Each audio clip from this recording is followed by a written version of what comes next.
Mr. Secretary, first, thank you for your time and for the opportunity that you gave Al-Hurra.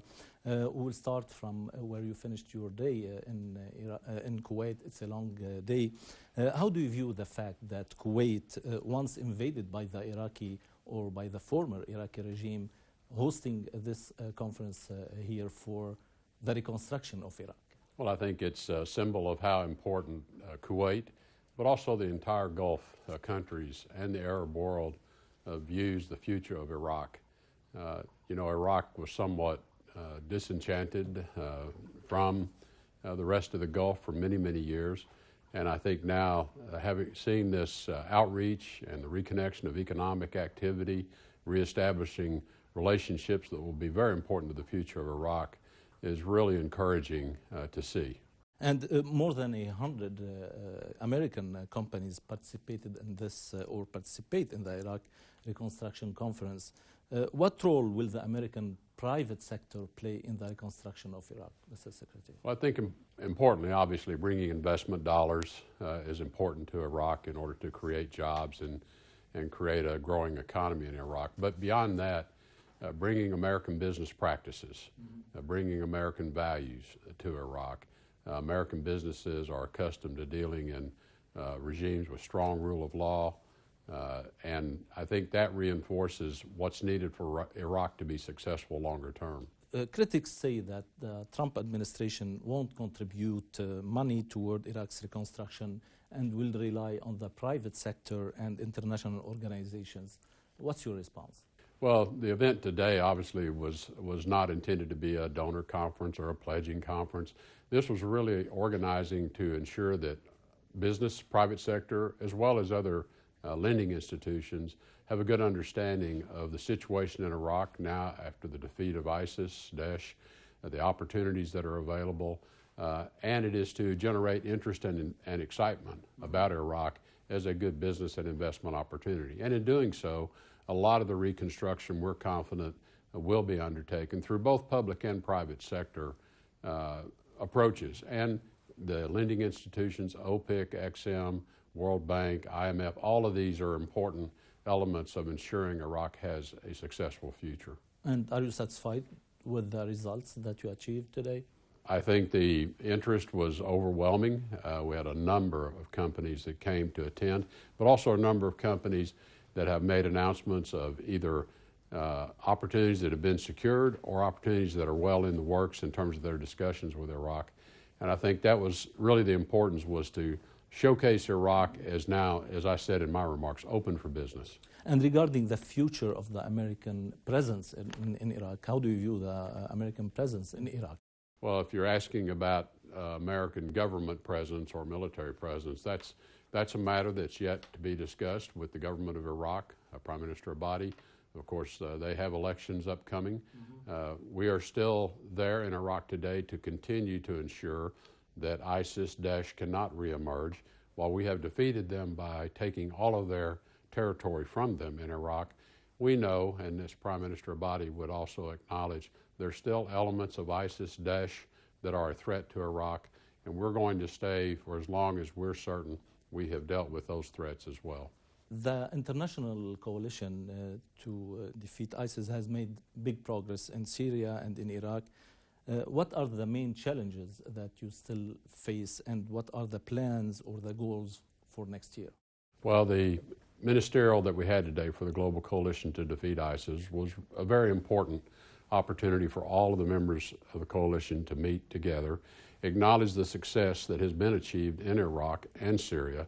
But we know that defeating ISIS or Daesh, it is a global threat, and we are sharing opportunities to identify how foreign fighters may be returning home. How do we document and keep track of people who have been involved with ISIS or Daesh? And so we approved a new set of guiding principles that will guide our efforts in the future, that's based on a lot of information sharing, collecting information, using Interpol databases.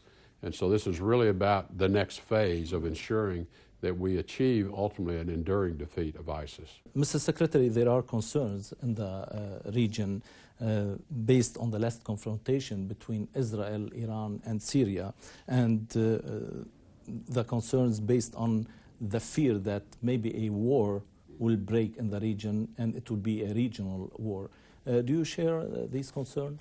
Well, just prior to leaving for my trip to the region, I had a very lengthy telephone conversation with Prime Minister Netanyahu because of the strikes, and we had a long discussion around the threats that Israel is confronted with that emanate both from Lebanon due to Lebanese Hezbollah, but also from Syria. We take the threats to Israel seriously, and we take a view that Israel has every right to defend itself from those threats. We are concerned about Syria not creating instability and opportunities for further threats to Israel, but also to Jordan, to Turkey, to all of its neighbors. And that's why we will remain in Syria until ISIS is fully defeated, and we are certain will not reemerge. And we will remain engaged in the political solution for Syria, which we think is the long-term means of bringing stability to Syria and restoring Syria's independent nature.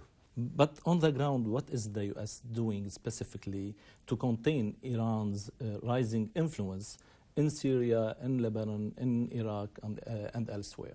Well, we believe the future of responding to Iran's influence in Syria is through the political process, through the peace process itself.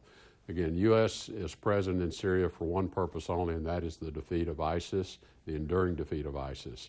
In doing so, though, we have taken an approach that we also want to take the opportunity to ensure that fighting amongst factions inside of Syria, the re-eruption of the civil war, does not take place. And so we want to use our presence to also be a stabilizing force to support talks at Geneva under the UN Security Council resolution process, allow the Syrian people to write a new constitution, allow them to hold free and fair elections, and through that process, we believe Syria will strengthen its independence and will take its own actions to reduce and ultimately reject the influence of Iran inside of Syria.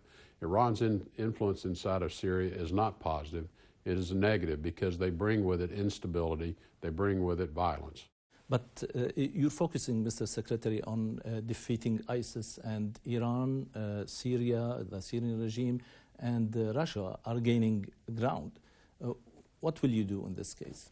Well, I don't see the regime, Russia, Iran necessarily gaining ground.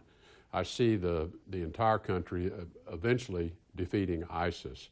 And again, what we're encouraging Russia and others is to de-escalate the violence. Once ISIS is defeated, do not promote the violence. And we've asked Russia to persuade the regime to stop the march and the campaign against opposition forces. They have agreed ceasefire areas and stabilization areas. They need to enforce those in order to create the conditions for a peaceful solution for Syria's future. And with respect to Iran's broader involvement in the region, we have spoken very clearly about Iran's destabilizing presence in Yemen, their destabilizing presence in Syria, in Lebanon, and in Iraq as well. It is our view, and I think it's the view by and large of the international community, that Iran's presence in these countries is not helpful. It does not bring stability. It does not bring security to the citizens there. We ask Iran to withdraw and send their forces home, and that's what we believe is the right pathway for the future. But they're doing the opposite. Well, they're not going to go just because we ask them. I think ultimately the will of the Syrian people and restoring a free, whole, democratic, and independent Syria, that will result in them rejecting outside interference from Iran. It looks like so far, Mr. Secretary, Sochi and Geneva process are not working. The coordination and the cooperation with Russia is not working too. Is the U.S. Or will the U.S. continue the same process, or are you looking for something else, supporting again or arming the Syrian opposition to regain the ground? No, our only effort is to support the UN peace process in Geneva. I think it's important to remember that President Trump and President Putin both issued a joint statement last November on the margins of the ASEAN meeting in Da Nang, Vietnam, both committing themselves to Geneva as the way to move forward in Syria. We continue to work with the Russians and with other partners in the region to support the Geneva process. The Sochi event in some respects, failed to deliver on some of the aspirations that I think the organizers had hoped. But on the other hand, Sochi itself, if you read the statement that came from the Sochi event, it said clearly Geneva is where these issues will be resolved, and it reaffirmed the important role that the UN Special Envoy Staffan de Mistura has to play in guiding the process forward. So I think all of the significant parties, Russia, the United States, our coalition, like-minded for Syria, all are supporting the Geneva process. The Trump administration has threatened to react militarily in case the Syrian regime uses chemical weapons. Reports say that the regime has used the chemical weapons 6 times last month.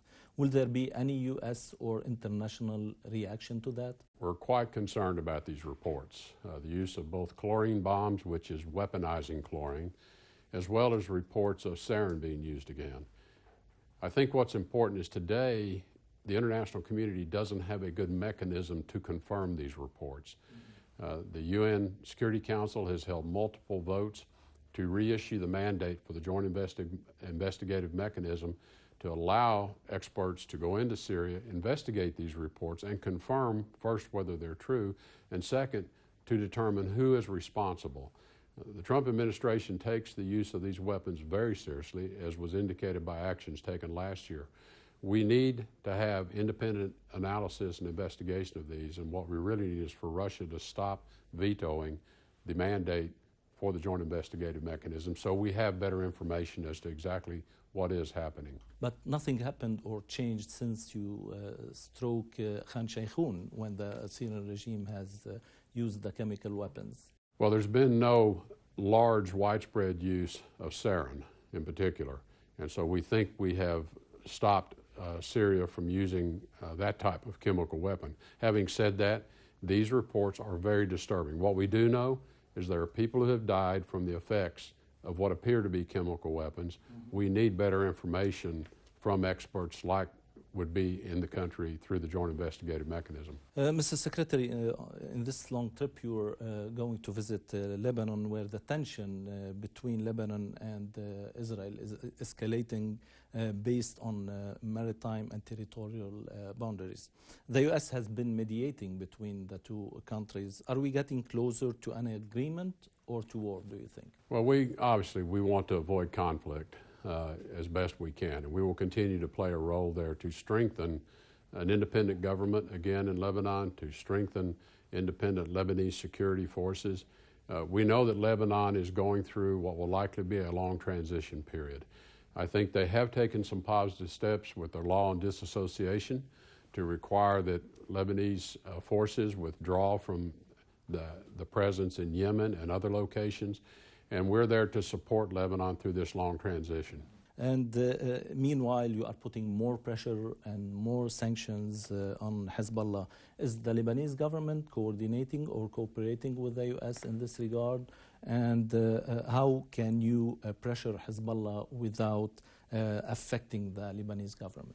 Well, it's a very good question, and we're very mindful of our issues with Lebanese Hezbollah, a terrorist organization. It is not with the Lebanese people.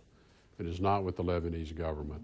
So we try to be very precise in the actions we take to not harm the Lebanese people. Having said that, we do need support from the Lebanon government to deal very clearly and firmly with those activities undertaken by Lebanese Hezbollah that are unacceptable to the rest of the world. My last question, Mr. Secretary. President Abbas told the Russian president that he will no longer cooperate in any form with the U.S. as a mediator with Israel. Do you have any reaction to that? Well, I understand that President Abbas is concerned about certain steps and decisions taken by the United States. My message to President Abbas is the United States is still committed to seeing a successful Middle East peace process and are prepared to assist in that effort going forward. We hope that President Abbas will find his way back to the table. Thank you so much, Mr. Secretary. We appreciate your time. Thank you. It's my pleasure. Thank you.